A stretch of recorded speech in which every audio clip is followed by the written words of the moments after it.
17절부터 22절 말씀까지 제가 봉독해 드리도록 하겠습니다. 마가복음 10장 17절부터 22절 말씀까지 되겠습니다.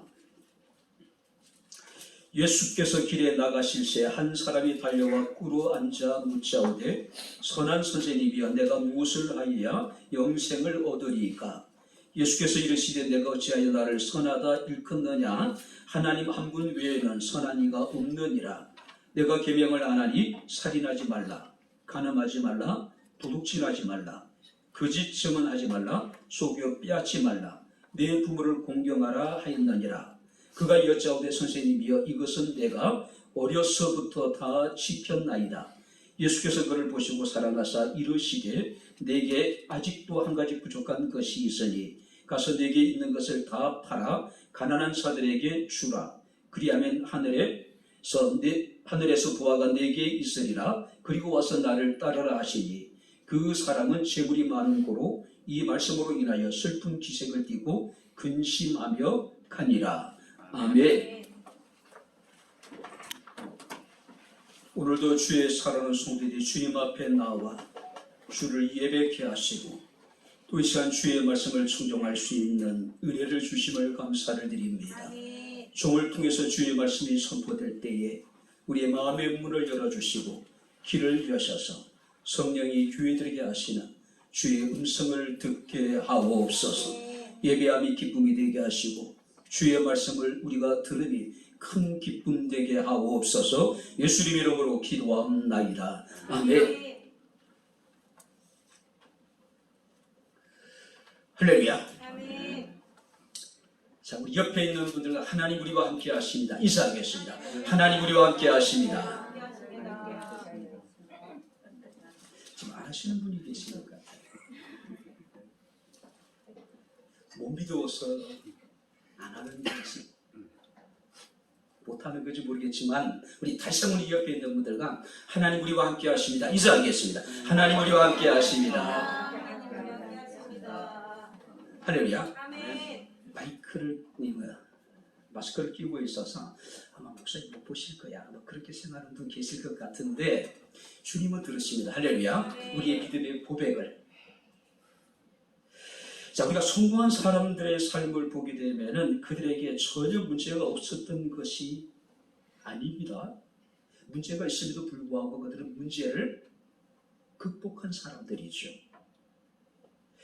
그들에게 약점이 없었던 것이 아니라 그들은 약점을 극복했던 사람들이고 그들은 실패를 하지 않은 사람들이 아니라 실패했음에도 불구하고 그들은 포기하지 않고 다시 일어났던 사람들입니다. 그들에게 부족함이 없었던 것이 아니라 그들은 부족함을 채우고 그 부족함을 극복해 나갔던 인물들이 역사를 통해서 그들은 그야말로 성공한 인물이 되었음을 우리가 봅니다. 우리가 세상을 살아가다 보면은 다양한 삶의 어떤 장애물을 만나게 되겠죠. 같은 돌임에도 불구하고 어떤 사람들에게 있어서 그 돌이 그림돌이 되기도 하지만은 어떤 사람들에게 있어서 그 돌은 디딤돌이 되기도 합니다. 그래서 우리가 찬송가에서 이 풍랑 인연하여 더 빨리 나갑니다. 우리 인생에 여러 가지 많은 장애물이 있고 우리 인생에 거친 풍랑이 우리에게 닥칠지라도 그 장애물이 우리의 신앙을 전포할 수 있는 디딤돌이 되어줬으면 좋겠습니다. 할렐루야. 그 풍랑으로 인하여서 더욱더 주님 앞에 가까이 나갈 수 있는 바로 저와 여러분들의 삶이 될 수 있기를 주님 이름으로 축원합니다. 자, 오늘 본말씀을 보게 되면은 성경에 나타나 있는 많은 사건들 가운데 굉장히 안타깝고 슬픈 비극적인 이야기가 기록되어져 있습니다. 성경을 보게 되면은 예수께서 이제 길을 가실 때에 한 사람이 달려와 그가 예수께 무릎을 꿇고 선한 선생님이여 내가 무엇을 하여야 영생을 얻으리까라고 묻습니다. 자, 우리가 마태복음 19장 말씀을 보게 되면은 그를 재물이 많은 청년이라고 이야기를 합니다. 그리고 누가복음 18장 말씀을 보니까 그는 관리였다고 이야기를 해요. 그리고 오늘 본 말씀을 보게 되면은 그는 재물이 많은 부자라고 이야기를 해요. 자, 여기서 청년이라고 하는 것은 아마 여러 가지 상황으로 살펴보았을 때에 그의 나이가 30대 초반이었을 가능성이 있습니다. 아마 예수님과 비슷한 연배의 인물이었을 것이다. 왜냐하면 성경에서는 그를 관리였다고 이야기를 합니다. 자, 당시에 이 중동 지방에 고급 관리가 되는 것은 대부분 나이가 30세 이후예요. 30세 이후에.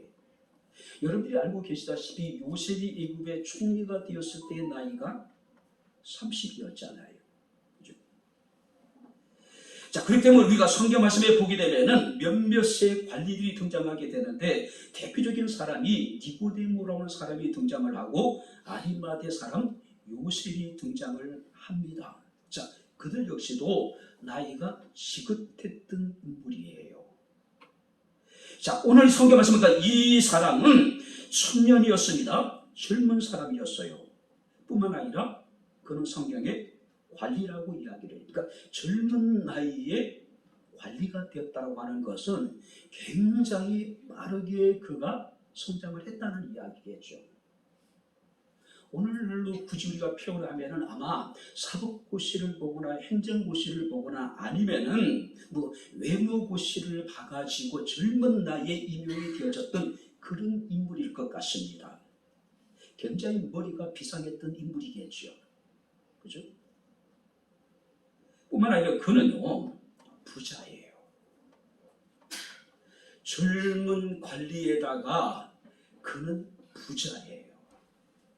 자, 그의 부가 조상으로부터 대물림된 것인지 아니면은 스스로 자신이 자수성가해가지고 이룬 것인지 모르겠지만은 확실한 것은 그가 부자라고 하는 겁니다. 나름대로 자기 관리에 굉장히 철저했던 인물 같고 굉장히 근면했던 인물 같고 굉장히 성실했던 인물인 것 같습니다. 그러니 성공할 수밖에 없었겠죠. 그렇지 않습니까? 그런데 그것으로 끝나지 않아요. 젊은 혈기왕성한 청년인데 부자예요.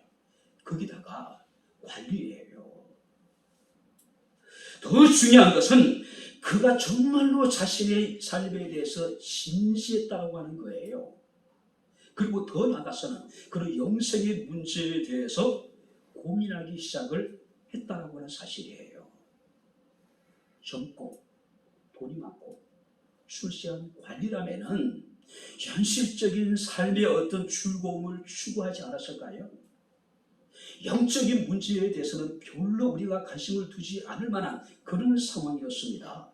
그럼에도 불구하고 이 사람은 달랐다는 거예요. 사람은 젊음이 영원히 지속될 것 같아서 자신의 젊음을 불태우면서 세상에서 바로 쾌락을 쫓아가는 사람들이 얼마나 많은지 몰라요. 뭔가 자신이 많은 것을 소유했다면 그 소유한 것을 누리려고 하는 사람들이 얼마나 많은지 모릅니다. 뭔가 자신이 됐다고 생각하면 우리가 허세를 부리고 그런 사람들이 얼마나 많은지 몰라요. 근데 이 사람은 달랐다는 거예요. 어쩌면 제 개인적으로 봤을 때에 오늘 본문에 나오는 이 사람은요, 최고의 사익감이 아닐까. 이런 사람이 있다면 저는 기꺼이, 물론 이제 뭐 본인 의사가 중요하겠지만은 내 딸을 주고 싶어요. 이런 사람이라면 난 지연이 소개시켜주고 싶어. 아이미 소개시켜주고, 젊고 돈 많고 거기다가 출세까지 해요. 거기다가 영적으로도 굉장히 진지한 인물이에요. 세상에 이런 사람이 어디 있을까요? 그죠? 자, 그는 영적인 문제를 가지고 예수께 찾아왔습니다. 여기까지 그의 선택은 그야말로 탁월한 선택이었어요. 그는 생명의 근원이 되신 주님을 만났음에도 불구하고 그는 자신이 그렇게 원했던 영생을 얻지 못하고 영원한 생명을 얻지 못하고 빈손으로 왔던 길로 돌아가게 됩니다. 그러니까 굉장히 비극적인 사건이에요.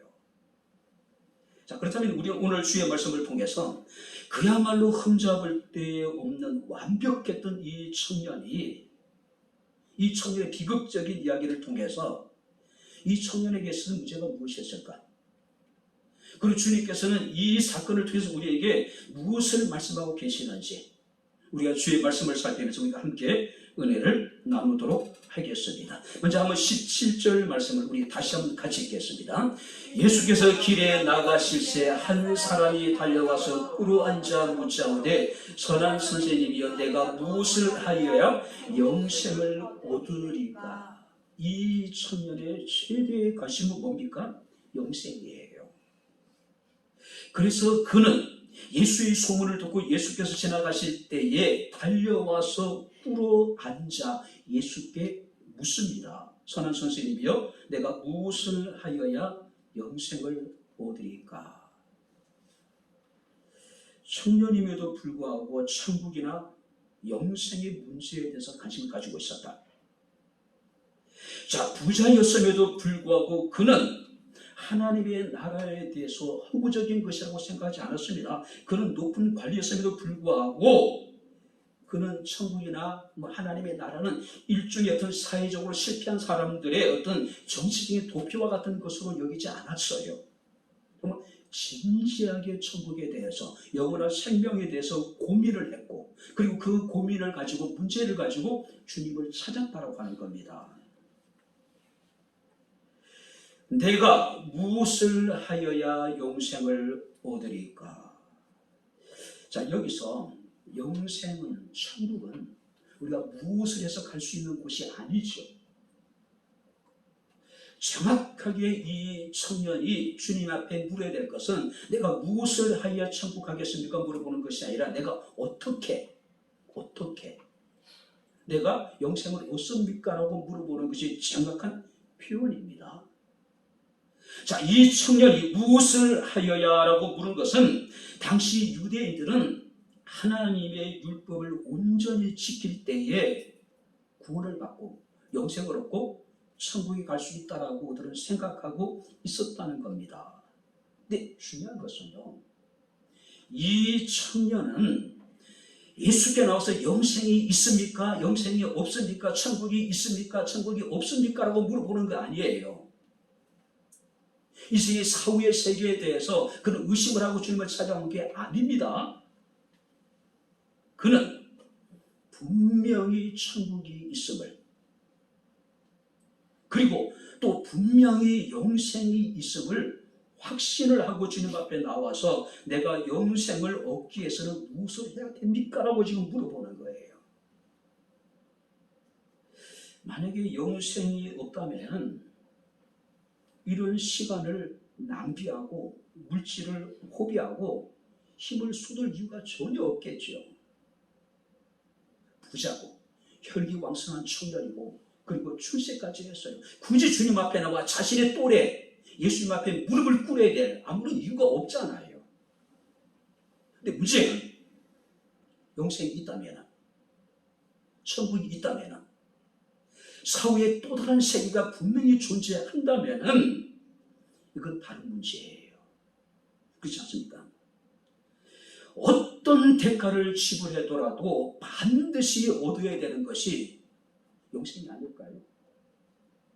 어떤 자기의 생을 치르더라도 반드시 들어가야 될 곳이 여러분들이 천국이 아닐까요? 지금 이 청년은요, 분명히 영생이 있음을 확신했습니다. 천국이 있음을 확신했어요. 그래서 그는 급히 예수께 달려나와서 무릎을 꿇고 영생을 위해서 내가 무엇을 해야 됩니까? 라고 지금 묻고 있는 거예요. 영생이 있는데 그 방법을 모르겠다는 거죠. 내가 어떻게 해야 되는지 모르겠다는 이야기예요. 자, 오늘 여러분들이 세상에서 가장 가치 있는 것이 무엇일까요? 젊음도 영원하지 않습니다. 환갑이 지나니까 삶을 바라보는 자세가 달라지더라고요. 이제는 서서히 죽음이라는 것에 대해서 진지하게 고민을 하게 되더라고요. 예전에는 마치 그것이 불경스럽고 마치 그것이 금기어처럼 느껴졌는데 요즘에는 그것이 이제 자연스러운 이야기가 돼버렸어요. 친구들하고 이야기해도 마찬가지고, 집에서 집사람하고 이야기하면서도 마찬가지고, 아이들한테도 그냥 편하게 얘기를 해요. 우리의 부가 영원할까요? 우리의 건세라는 것도 영원할까요? 정말 우리의 인생을, 우리의 삶을 온전히 우리가 불살라서 투자할 만한 가치가 있는 것들일까요? 지켜야 될 만한 것들일까요? 아니라는 거죠. 오늘 성경 말씀을 보니까 마태복음 13장 44절 45절 말씀 보니까 천국은 마치 밭에 감추인 보화와 같으니, 근데 이 밭의 보화를 발견한 사람은 그 밭의 주인이 아니에요. 아마 소작인일 가능성이 많이 있습니다. 근데 오늘날 주인으로부터 도지를 내고 밭을 이제 가꾸고 있는데, 그 밭에서 뭔가 이상한 어떤 소리를 듣게 됩니다. 밭을 갈다가. 그리고 급히 이제 흙을 걷어 보니까 그 안에 뭐가 있습니까? 어마어마한 보석이 들어있는 거예요. 만약에 이것을 자신이 가져가면 이건 도둑이 되는 겁니다. 그 밭에 감춘 보화를 자신의 꼴을 소유하기 위해서는 자신의 모든 것을 다 팔아서 그 밭을 사는 방법밖에 없어요. 왜 이런 일이 벌어지냐면은 당신은 은행이 있는 것이 아니었잖아요. 그래서 돈을 많이 가진 사람들이 그 돈을 아무도 모르는 자기만이 아는 특별한 곳에다가 묻어두는 일이 있었어요. 문제는 어느 날 갑자기 사고로 그가 죽어버려요. 어떻게 해가지고 그 밭에 감춰져 있는 고배를 사람들이 잊어버린 거예요. 그런데 농부가 발견한 겁니다. 밭에 감춘 보화가 자신의 것이 되기 위해서는 집에 가서 집에 있는 모든 것들을 다 팔아서 그리고 그 밭을 삽니다. 그러면 그 밭에 있는 보화는 그의 것이 되는 거예요. 문화의 성이 이렇게 얘기합니다. 마치 좋은 진주를 구하는 자가 값진 진주 하나를 발견하면은 자신의 모든 것을 다 팔아서 그 진주를 사듯이, 천국이라고 하는 것은, 영생이라고 하는 것은 자신의 모든 것을 희생하고도 얻을 만한 가치가 있는 것들이라는 거죠.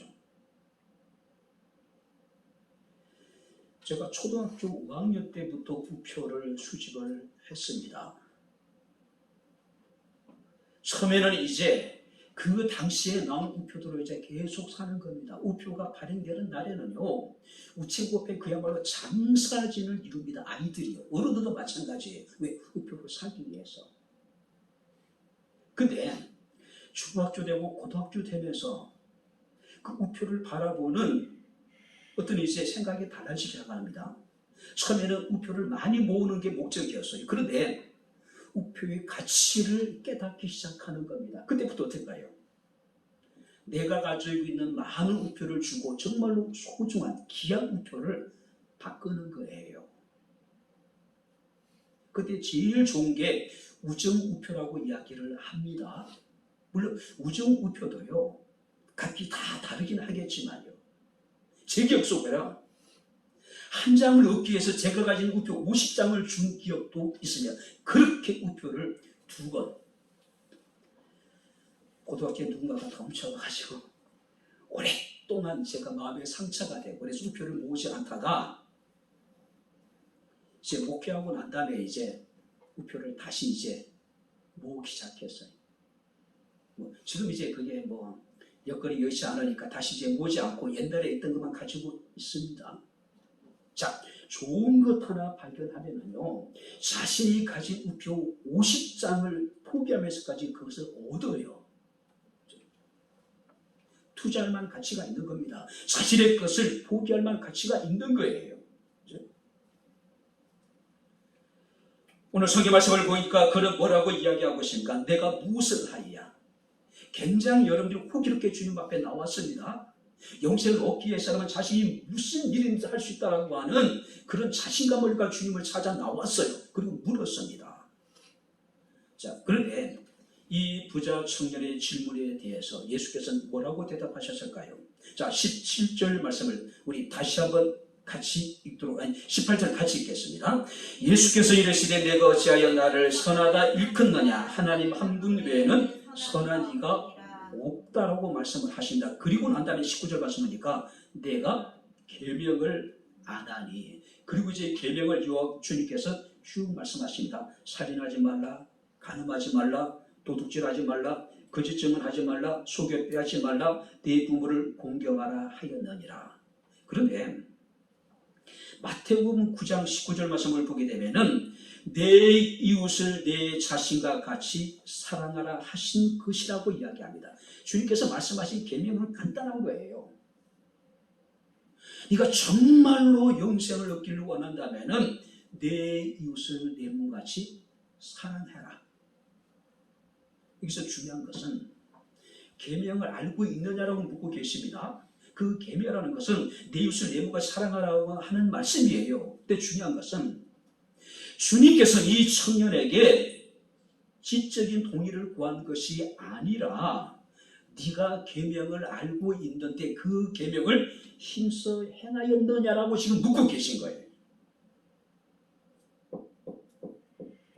그는 부자예요. 혈기왕성한 청년입니다. 관리예요. 그는 특별한 신분을 가진 인물입니다. 바로 이 특별한 신분으로 인해 가지고 그가 범할 수 있는 죄에 대해서 주님께서는 체크를 하신 거예요. 청년이고 부자고 그리고 출세한 관리예요. 사람을 우습게 여기고 자신의 이익을 위해서 다른 사람들에게 폭력을 행할 수도 있을 것이고 압제할 수도 있을 것이고, 그래 주님께서는 영생을 얻고자 하는 그에게 내 이웃을 내 몸처럼 네가 사랑하고 있느냐라고 지금 묻고 계신 거예요. 그랬더니 이 청년이 이것은 내가 어려서부터 잘 지켰나이다. 와, 대단하잖아요. 자, 유대인들은 남자아이가 12살 정도 되게 되면은 그들을 율법의 아들이라고 불러요. 그리고 12살부터 그 아이들로 하여금 율법을 지키게 만들어요. 물론 부모들이 지키게 만든다고 해서 아이들이 지키는 것은 아니겠죠. 그런데 이 부자 청년은요, 내가 어렸을 때부터 그것을 다 지켰다라고 이야기하고 있는 거예요. 그렇죠? 아마 이 순간 청년의 마음은 어떻을까요? 굉장히 신났을 것 같아요. 굉장히 들떠 있는 것 같아요. 그렇죠? 이제 됐다. 나는 이제 영생을 얻은 것이라고 아마 확신을 했던 것 같습니다. 그리고 그 주변에 많은 사람들이 그 청년을 바라보면서 부러움의 시선을 가지지 않았을까요? 젊은 청년이에요. 부자예요. 그리고 출세한 관리예요. 거기다가 영생까지 얻어서. 그죠?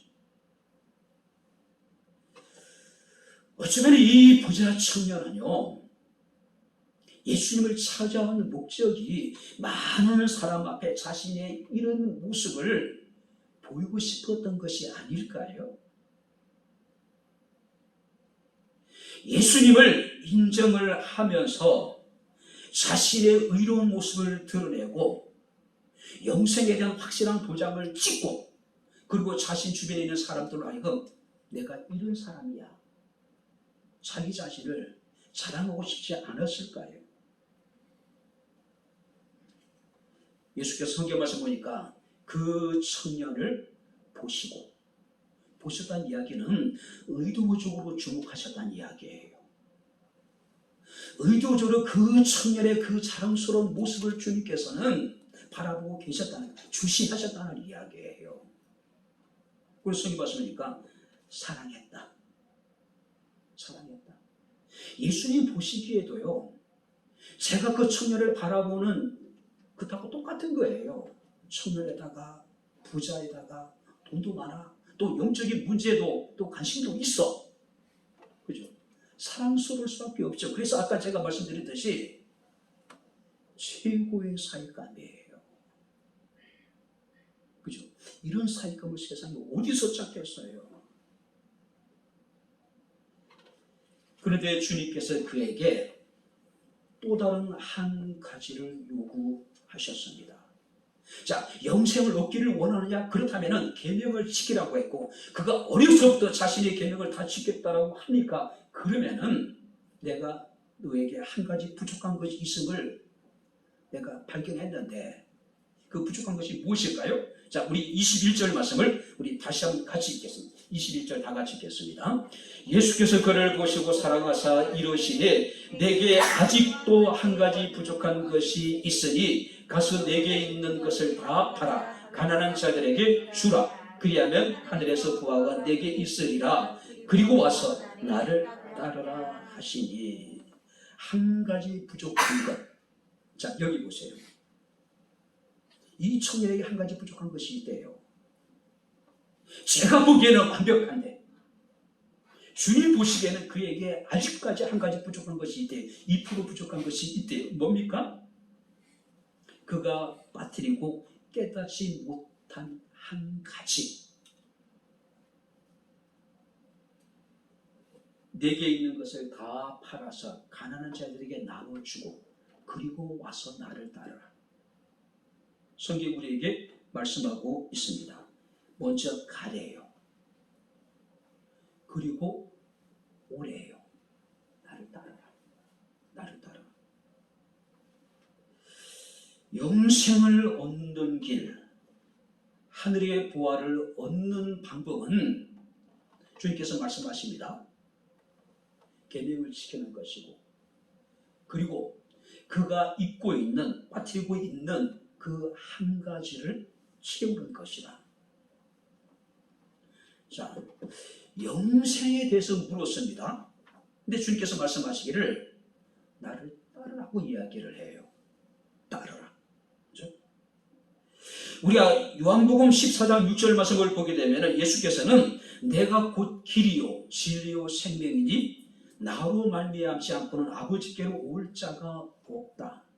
내가 그 길이고 내가 그 진리고 내가 너희가 찾고 있는 그 생명이라고 이야기를 하고 있는 겁니다. 자, 그렇다면 영생을 어떻게 얻습니까? 물어보니까 주님께서 나를 따르라.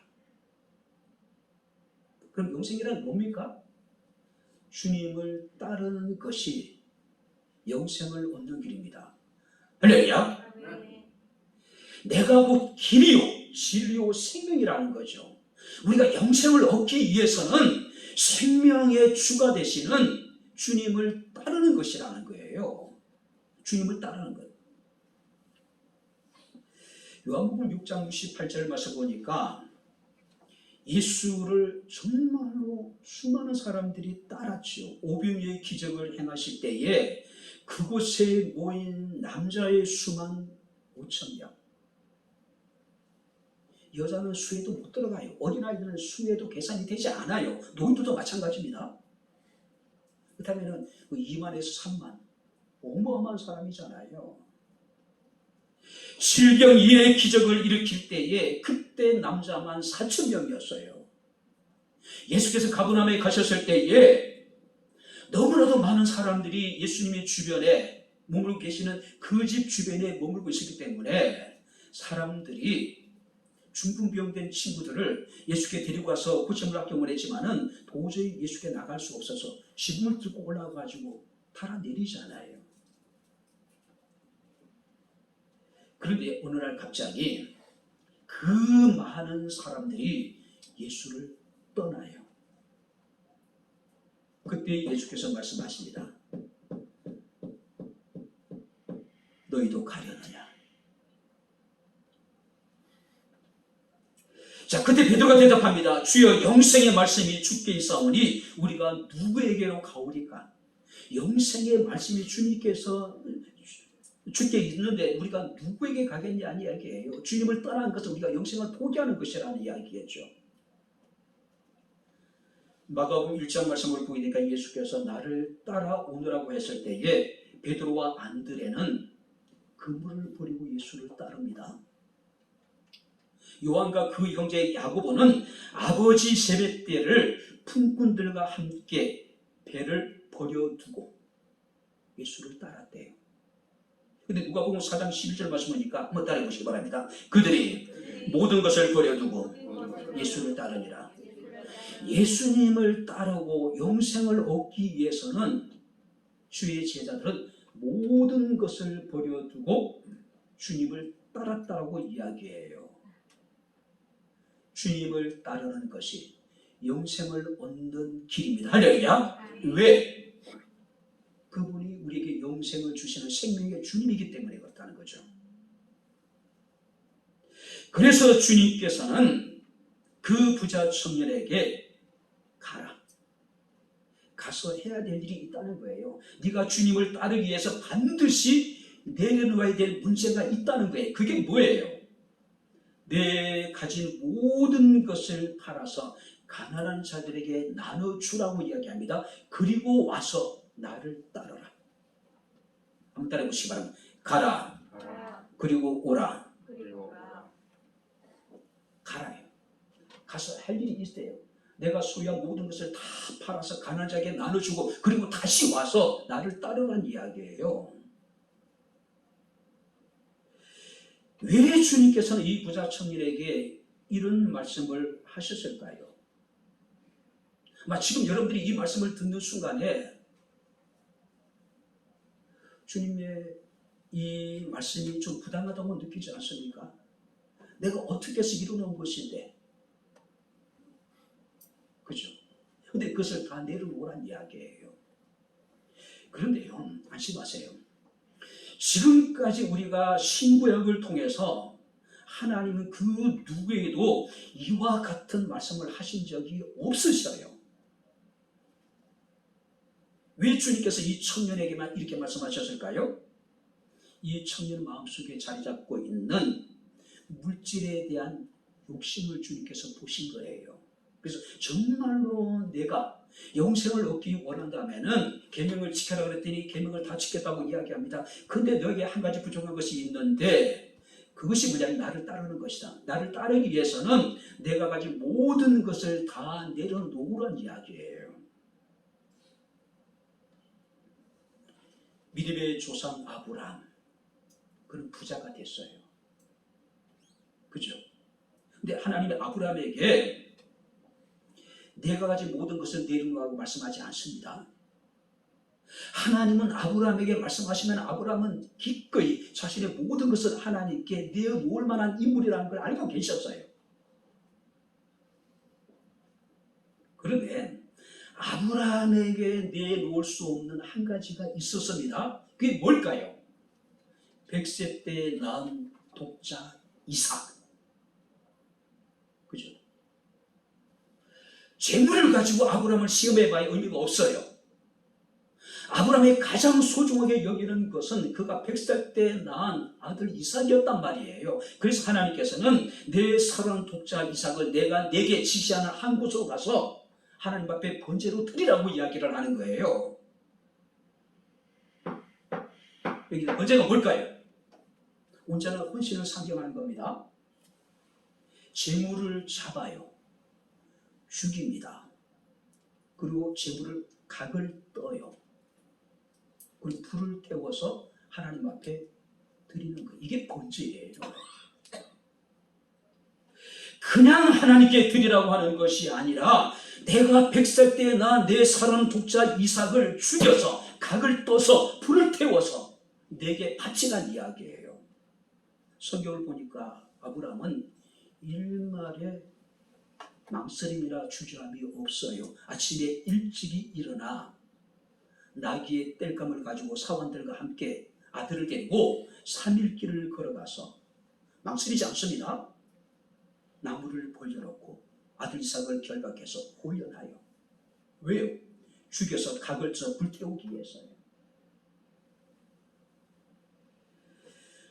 예수께서는 삭개오에게 내 모든 것을 다 내려놓으라고 말씀하지 않습니다. 왜 그랬을까요? 이 삭개하고 예수님을 만나는 그 순간에 내 소유의 절반을 팔아서 가난한 자에게 나눠주겠습니다. 내가 만약에 누구에게나 속여서 빼앗은 것이 있다면 내가 내게로 갚겠습니다라고 이야기를 해요. 그죠? 이미 예수께서는 삭개오라고 하는 인물이 더 이상 물질에 연연하지 않는, 삭개오에 위해서 물질은 더 이상 의미가 없다는 것을 아셨어요. 그게 더 이상 그에게 내 모든 것을 포기하라고 말씀하지 않는 거예요. 근데 주님께서는 이 부자 청년에게는 아무에게도 지금까지 하지 않았던 명령을 내립니다. 내가 정말로 영생을 추구한다면, 내가 그것을 갖기를 원한다면 내 가장 소중한 그것을 다 내려놓으란 이야기예요. 그리고 그것을 가난한 사람에게 다 나눠주란 이야기예요. 그리고 와서 나를 따르란 이야기예요. 영생의 가치가 그만큼 중요하고 크기에 부자 청년이 가진 모든 것을 주님께서는 내려놓으라고 말씀하고 있습니다. 우리는 영생을 믿습니다. 할렐루야. 우리가 나의 소중한 것을 내려놓을 수 있는 분명한 이유가 바로 영생이 분명히 있기 때문이라는 거죠. 만약에 영생이 없다면 우리는 고민할 필요도 없지요. 영생이 없다면 이 시간 우리가 이 주일날 아침에 굳이 나와서 예배 드릴 이유가 없지요. 그렇죠? 오늘 사랑하는 성도님들, 주님께서 말씀하는데 영생을 원하느냐? 계명을 지켜라. 지켰습니다. 그럼 내게 한 가지 부족한 것이 있으니 나를 따르라. 나를 따르기 위해서는 내가 소유한 모든 것을 내려놓아라. 포기하라는 이야기예요. 자, 그렇다면 마지막으로 이 부자 청년의 선택은 어떠했을까요? 자, 22절입니다. 우리 22절 다 같이 읽겠습니다. 그 사람은 재물이 많음으로 이 말씀으로 인하여 슬픈 기색을 띠고 근심하며 가니라. 문제가 있어요. 재물이 너무 많아. 그래서 나를 따르라고 하신 주의 명령에 흔쾌히 순종할 수가 없었어요. 그래서 그는 슬픈 기색을 띠고 근심하며 돌아갔다라고 이야기를 합니다. 이 부자 청년은요, 정말로 일생일대의 최고의 기회를 얻었습니다. 최고의 영광스러운 순간을 맞이했어요. 왜요? 하나님의 영광의 광채요, 또 그 본체의 형상이신 예수 그리스도를 직접 만났습니다. 영생의 본체이신 그분을 통해서 영원한 생명을 얻을 수 있는 기회가 주어졌습니다. 하늘의 보화를 쌓아둘 수 있는 기회가 그대에게 주어졌단 말이에요. 그는 지금 자신의 영혼을 걸고 중대한 결정을 해야 될 선택의 기로에 서 있습니다. 재물을 위하여서 영생을 포기하느냐, 영생을 얻기 위해서 재물을 포기하느냐. 여러분들이라면 어떻게 하실까요? 누가는 이 사람이 큰 부자이므로 이 말씀을 듣고 심히 근심했대요. 당연한 거 아닐까요? 심히 근심했대요. 주님을 따르는 순간에 그가 지금까지 누려왔던 청년으로서의 어떤 그런 즐거움, 부자로서 또 여러분들이 관리로서의 어떤 누릴 수 있는 그 모든 권리, 특권을 다 포기해야 되는데, 이 청년의 선택은 재물입니다. 자신 마음속 깊이 뿌리박고 있는 이 물질에 대한 욕심을 그는 포기하지 못한 거예요. 그래서 그는 심히 근심했을 뿐만 아니라 슬픈 기색을 띠고 왔던 길로 돌아가요. 빈손으로 호기롭게 주님을 찾았는데 그가 얻은 것은 아무것도 없는 거예요. 왜 제가 이 청년이 이 이야기가 비극적이라고 얘기했을까요? 왜 슬픈 이야기라고 이야기했을까요? 이 청년의 이 이야기는요, 마태, 마가, 누가복음에 동시에 기록된 사건입니다. 그런데 이 마태, 마가, 누가가 기록된 연대가 어디냐면은 이 사건이 있고 난 다음에 최소 30년에서 40년 후에 이 성경에 기록되어졌어요. 그리고 요한복음은 50년에서 60년 후에 성경에 기록되어서 이 사건 이후에. 근데 성경 어디에 둬요? 이 부자 청년에 관한 이야기가 기록되지 않아요. 그걸 뭘 말합니까? 그는 주님을 따르지 않았기 때문에 영생을 얻지 못한 거예요. 그죠? 그가 갈 곳은 정해져 있는 거예요. 하나님이 예비하신 영원한 지옥불이 아닐까요?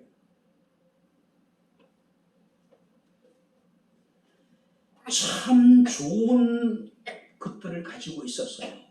청년, 건강한 청년, 부자, 그리고 관리로서 그는 출세를 했어요. 근데 그 한 가지 부족한 것, 그가 빠뜨리고 있는 그 한 가지 때문에 결국 그는 어떻습니까?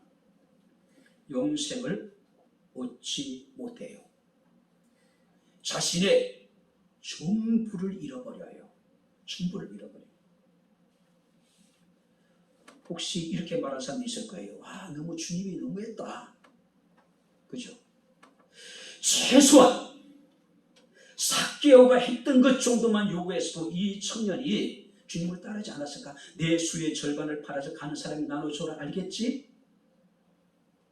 그 정도 했다면은 삭개오처럼 굳이 따를 필요 없이 네가 하고 있는 그 일을 계속해라 그랬다면은 이 부자 청년이 충분히 그럴 수 있지 않았을까?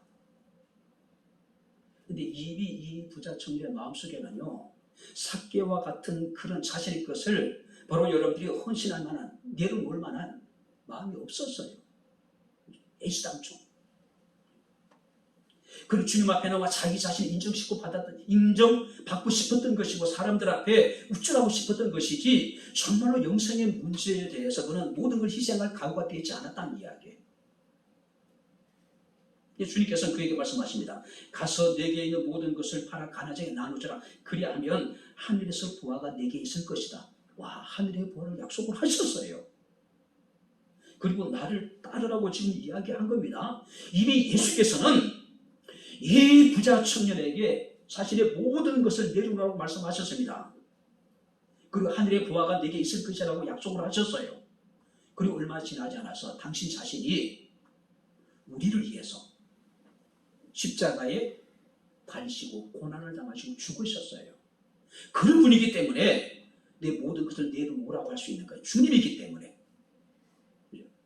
자신의 모든 것을 우리를 위해서 아낌없이 내주신 분이기 때문에 우리에게도 내 가진 모든 것을 내려놓으라고 이야기할 수 있는 거예요. 주님이기 때문에.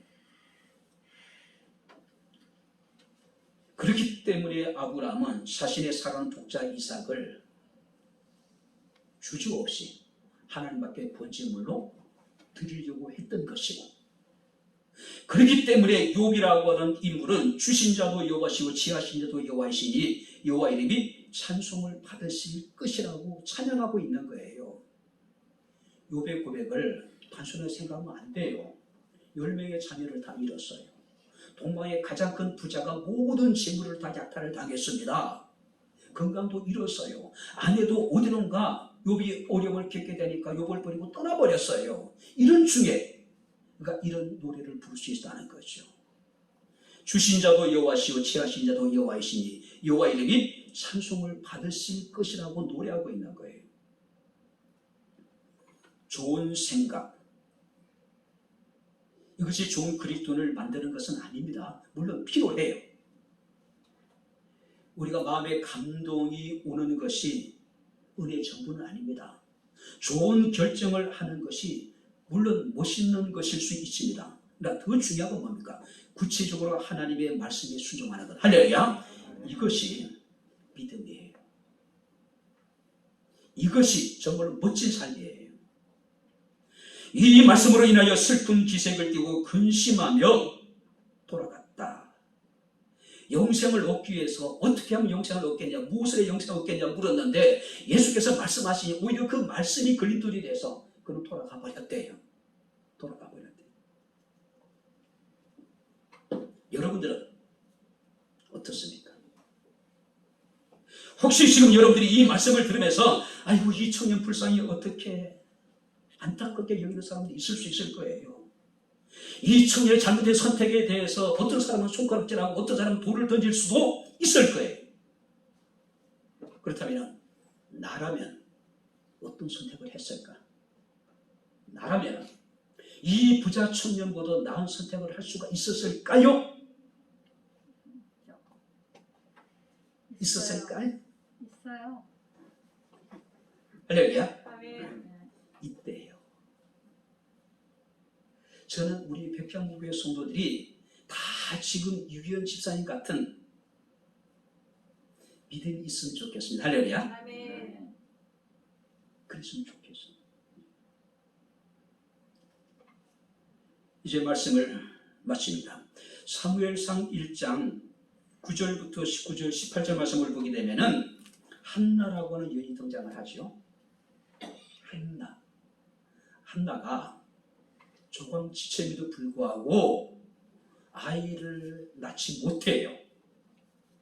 우리나라에서도 아이를 낳지 못하는 것은 여인으로서 실거지약에 걸려 소박을 맞아도 할 말이 없었죠. 옛날에는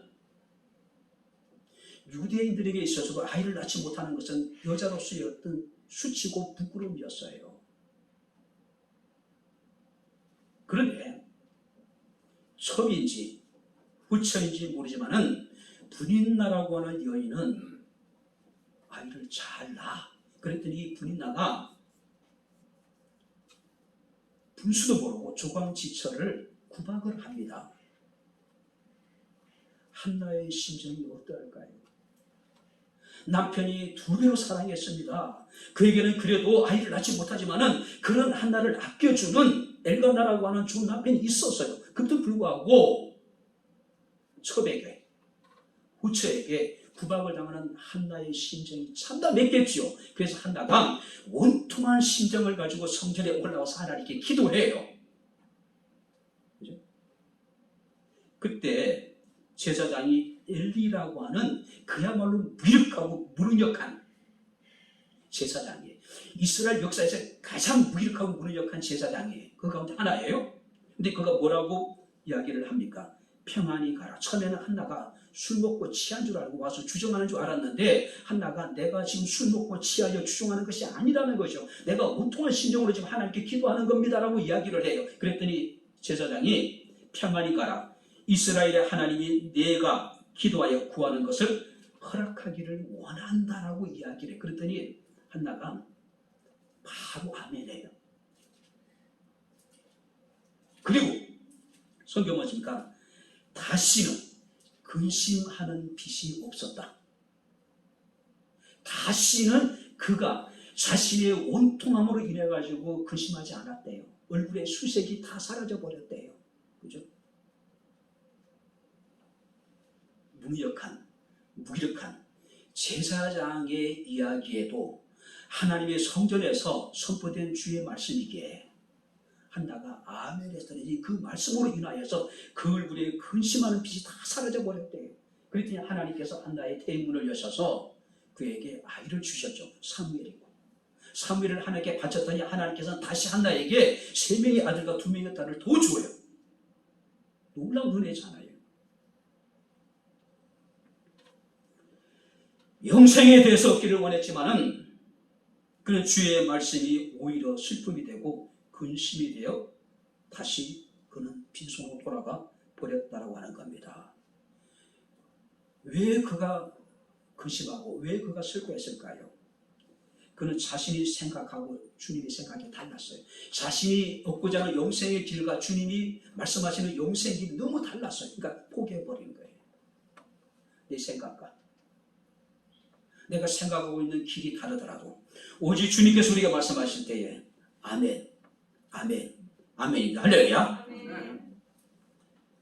사람들에게는 절대 건드려서는 안 되는 영린이라고 하는 것이 있어요. 영화 영린도 있었죠. 영린. 이 영린 뭡니까? 용의 턱 밑에 비늘이 있는데 이 비늘이 거꾸로 달린 비늘이에요. 근데 누구든지 그 용의 거꾸로 달린 영린을 건드리면 용이 그냥 분노하는 거예요. 이게 전설이죠. 우리가 신앙생활 하면서도요, 영린이 분명히 있어요. 그건 하나님도 건드려서는 안 돼. 그거 건드리면 큰일 나. 예전에 모 목사가 강물에서 하나님 나한테 까불면 죽어 했는데, 하나님도 내 턱 밑에 있는 영린을 건드리면은 나한테 된다. 영린이 있어요. 그죠? 절대 내려놓을 수 없는 것, 절대 포기할 수 없는 것, 차라리 내 신앙과 내 영혼을 포기할지라도 건드려서는 안 되는 것이 있어요. 영린입니다. 설교하면서 건드려서 안 되는 게 있어요. 돈 설교하면은 큰일 나. 어떤 사람이 자존심 건드리면 큰일 나요. 하나님도 용납 못해. 자신의 명예, 자신의 권위, 자신의 아집, 자신의 상처를 건드리면은 하나님도 그냥 용납 못해요. 자, 이 부자 청년에게 영리는 뭘까요? 물질이에요. 예수께서 그에게 물질에 대해서 이야기를 했더니 그는 마음이 불편하고 자신의 것을 포기하자고 생각하니 슬프고 포기하고 주님을 따르더니 근심이 됐어요. 돌아가 버렸어요. 혼인잔치에 가나 혼인잔치에 포도주가 떨어졌을 때 마리아가 하인들에게 너희에게 무슨 말씀을 하시든지 그대로 하라. 하인들이 애들이 아니잖아요. 지각이 없는 사람들이 아니잖아요. 이성이 없는 짐승이 아니잖아요. 그래도 그거 어떻습니까? 아구를 채우라 했더니 도랑안에다가 물을 가득 채워요. 갖다 주라 했더니 이제 갖다가 요리장에 주어요. 그랬더니 물이 변하여 포도주가 되는 기적이 일어났습니다. 바랍니다. 고린도후서 1장 18절 2절 말씀 읽고 마치겠습니다. 하나님은 미쁘시니라. 미쁘다는 이야기는 하나님은 신실하신 분입니다. 할렐루야. 우리가 너희에게 한 말은 예하고 아니라함이 없노라. 하나님의 아들 예수 그리스도는 예하고 아니라함이 되지 아니하셨으니 그에게는 예만 있느니라. 하나님에게서 예수 그리스도는 아니라함이 되지 않고 예만 있었대요. 그래서 십자가를 지시고 죽으시기까지 하신 거예요. 그리고 하나님의 약속은 얼마든지 그리스도 안에서 예가 되니. 자, 이게 보세요. 하나님의 약속은 얼마든지 그리스도 예수 안에서 예가 되니. 그런즉 그로 말미암아 우리가 아멘하여 하나님께 영광을 돌리게 되느니라. 하나님이 내게 무엇이라 말씀하시든지 하나님의 약속은 얼마든지 그리스도 예수 안에서 예가 된대요. 그렇지 우리는 그로 말미암아 우리가 아멘하여 하나님께 영광을 돌리자라고 이야기합니다. 어떤 사람들에게 주의 말씀이 영생의 말씀이지만은 어떤 사람들에게 주의 말씀이 슬픔이 되고 근심이 되고. 여러분들에게 주의 말씀이 어떻게 들립니까? 오직 하나님께서 우리에게 말씀하시는 모든 약속의 말씀은 아니오가 아니라 예만 됩니다. 할렐루야. 오직 우리가 아멘하여 하나님께 영광을 돌릴 수 있는 저와 여러분들의 삶이 될 수 있기를 주님 이름으로 축원합니다. 기도하겠습니다. 하나님 아버지, 하나님의 은혜와 사랑을 진심으로 감사를 드립니다. 말씀으로 인하여 근심하는 사람이 아니라 말씀으로 인하여 기뻐하며 즐거워할 수 있는 저희들의 삶이 되게 하옵소서. 오늘 선포된 주의 말씀을 우리가 아멘하여 하나님께 영광을 돌린 것처럼 평생의 우리의 삶 가운데 주의 말씀에 아멘하여 영광을 돌리게 하옵소서. 예수님 이름으로 기도하옵나이다. 아멘. 이제는 우리 주 예수 그리스도의 은혜와 하나님의 크신 사랑과 성령님의 교통 교전의 제 충만 역사 인도하시니 살아계신 하나님을 영과 진리로 예배한 주의 사랑하는 모든 성도들 머리머리 위에 저들의 가정과 직장과 사업장과 이 교회와 이 나라 이 민족 위에 지금부터 영원토록 함께 있을지어다. 아멘.